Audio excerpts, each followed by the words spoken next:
Yo les gars, yo tout le monde, on se retrouve pour une nouvelle vidéo et une nouvelle vidéo débrief du match entre Las Palmas et le FC Barcelone 0-2 au terme d'une rencontre compliquée. On va revenir dessus juste avant que cette vidéo commence les gars, n'hésitez pas et merci à tous ceux qui prendront 2 secondes pour poser votre petit like et votre commentaire et bien sûr de vous abonner, c'est très important. On est parti donc pour le débrief de cette rencontre, une rencontre cruciale. Pourquoi? Parce que le Barça est leader.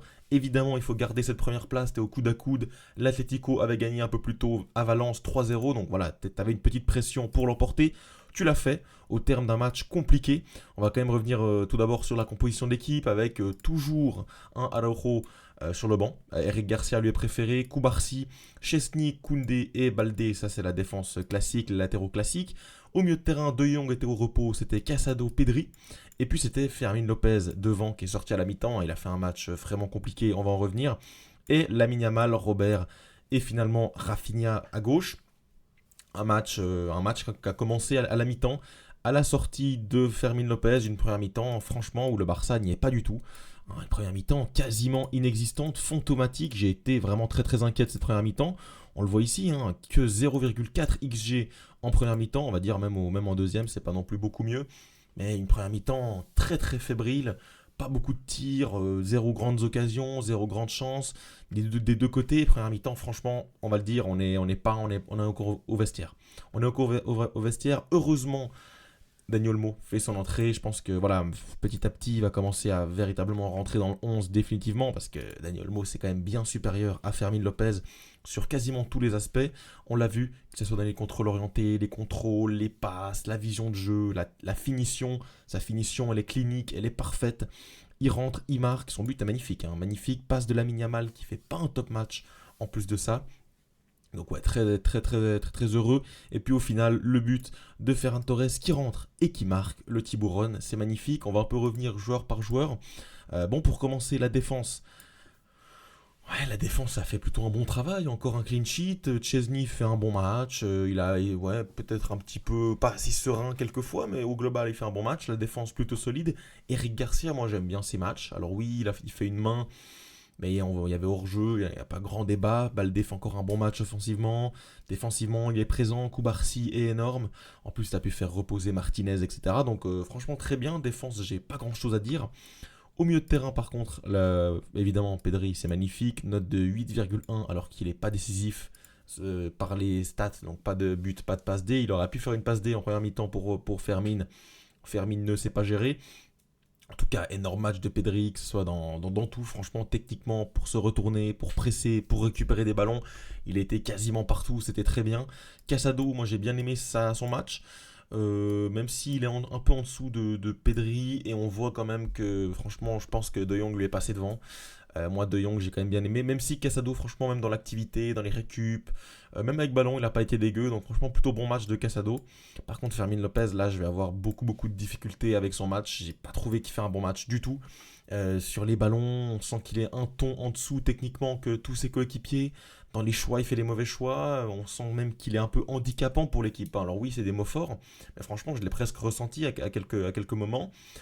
Et Lewandowski, c'est ce genre de match compliqué où il est pris dans une défense. Il a eu quand même quelques occasions. Il n'a pas eu de centre. Il a pas peu été servi, franchement. Il a essayé de décrocher à sa manière. Il a essayé de jouer des ballons. C'est pas un match calamiteux. J'ai pas envie de vomir de Lewandowski.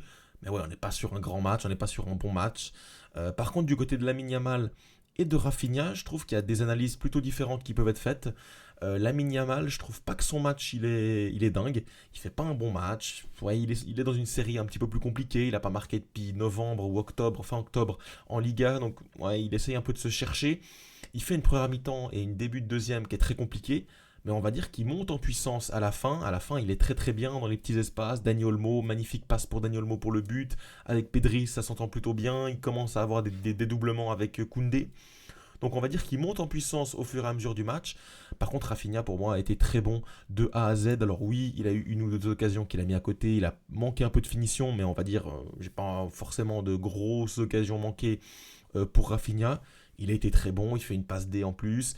Que ce soit défensivement, j'ai en tête une occasion où il vient faire une action défensive magnifique pour chercher un corner. Il est partout à la construction, il rentre un peu dans le milieu de terrain. Il rentre intérieur, il vient faire le travail de Lewandowski, il vient faire le travail défensif de Baldé. Partout, capitaine Rafinha, il a été très bon encore une fois, franchement j'ai rien à dire.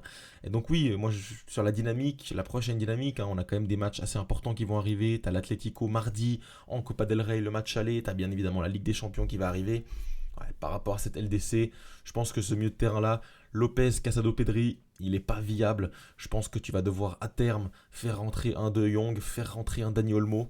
Et je pense que vraiment l'équipe type se formera autour d'un trident Olmo, De Jong, Pedri. Je pense que ce sera vraiment le prime de cette équipe parce que là, ouais, Lopez pour moi c'est encore en dessous. Casado, c'est bien, mais je pense que De Jong est encore au-dessus. Donc ouais, voilà, par rapport à ce match, au niveau des stats, on les a un petit peu effleurés, surtout au niveau des momentum. Bon alors oui, Las Palmas a quasiment pas existé, hein, je vous l'accorde, mais on a eu quand même certains creux ici en deuxième mi-temps de la part du Barça.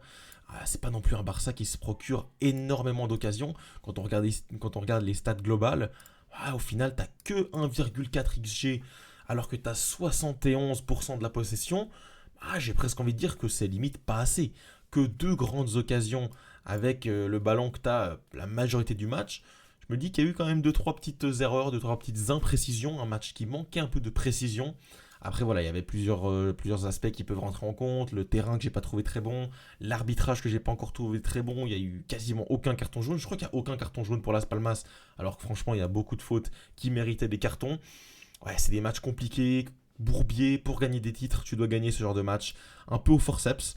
Oui, c'est des matchs, ouais, t'es pas non plus à des années-lumière sur le match, tu peux encaisser un but, tu peux faire un mauvais résultat, au final tu l'emportes avec de l'autorité, avec un Ferran Torres qui rentre et qui envoie une mine sous la barre, un Olmo qui envoie une mine sous la barre, donc franchement très content de ce résultat plutôt que ce match qui nous positionne toujours leader de ce classement. On voit là que tu prends même 3 points d'avance provisoirement sur le Real Madrid qui va donc jouer son match demain face à Girona. Ce sera au milieu de journée vers 16 h. On verra s'ils arriveront à recoller. En tout cas, voilà, ça va être des matchs un peu compliqués qui va arriver pour le Barça. Un calendrier un peu plus dense. Tu auras mardi l'Atlético, tu auras le week-end prochain la Real Sociedad. Après, tu auras la Ligue des Champions.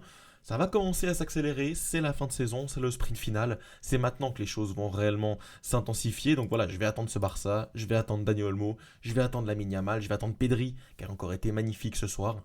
Et voilà, je pense que c'est tout bon pour ce débrief. En tout cas, on se retrouve très rapidement pour de nouvelles vidéos. Si vous avez kiffé, n'hésitez pas à lâcher votre petit pouce bleu et à me dire dans les commentaires ce que vous en avez pensé.